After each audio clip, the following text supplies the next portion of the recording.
Hello friends, welcome to math matters.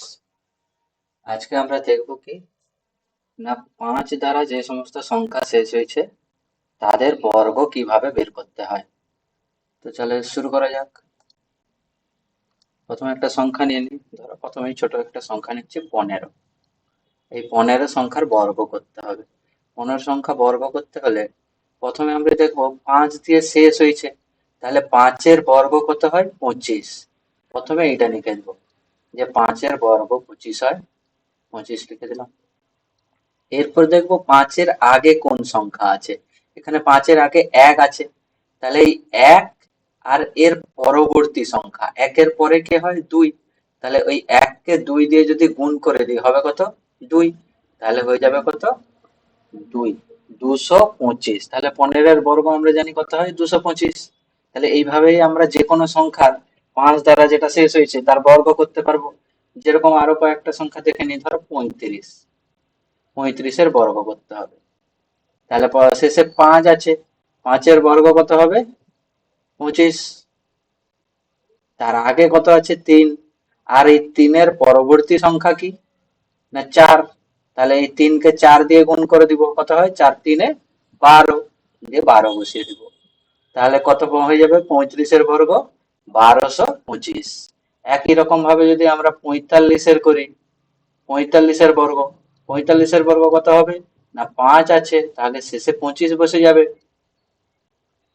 এরপর 4 আছে আর 4-এর পরের সংখ্যা হচ্ছে 5, তাহলে 4-কে 5 দিয়ে গুণ করব, 4 5-এ 20, তাহলে 20 বসিয়ে দিব।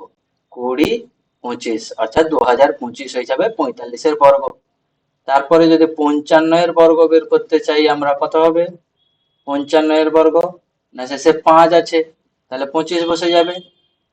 একই রকম ভাবে 5-এর আগে আবার 5ই আছে, তাহলে 5-এর পরবর্তী সংখ্যা অর্থাৎ 6, তাহলে 6 দিয়ে গুণ করবো 5-কে, 6 5-এ 30, তাহলে 3025 হয়ে যাবে 55-এর বর্গ। এবারে যদি সংখ্যাগুলো 100-র বেশি হয় তাহলে কি করব? তাহলে যারা ধরো সংখ্যাটা আছে 105-এর বর্গ, 105-এর বর্গ, এখানেও একই ভাবে করব। কিরকম না, প্রথমে আমি এই 5 আছে সেটা দেখব, শেষে 5 আছে, তাহলে 5-এর জন্য আমার 25 বসে গেল। এরপর তার আগে আছে কত? 1 আর 0, অর্থাৎ 10 আছে, তাহলে এই 10 আর 10-এর পরবর্তী সংখ্যা গুণ করব। 10-এর পরবর্তী সংখ্যা কত? 11।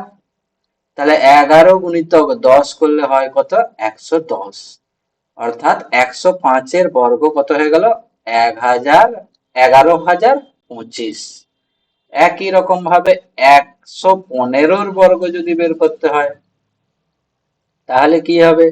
5 আছে, 25 বসে যাবে।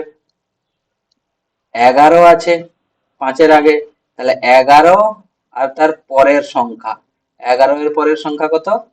12। তাহলে 11 আর 12 গুণ করলে কত হবে? 132। এই 11 আর 12-কে কিভাবে সহজে গুণ করতে পারবো, যে কোনো সংখ্যাকে 11 দিয়ে কিভাবে গুণ করতে হয় সেটা আমরা আগের ক্লাসে জেনেছি।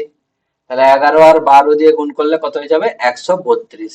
অর্থাৎ 115-এর বর্গ হয়ে যাবে কত? 13,225।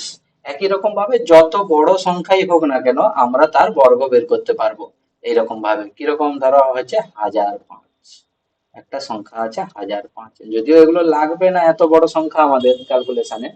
তাহলে 1005, 5 আছে, 25 বসে যাবে। তার আগে আছে কত? 100, 100-এর পরবর্তী সংখ্যা কত? 101।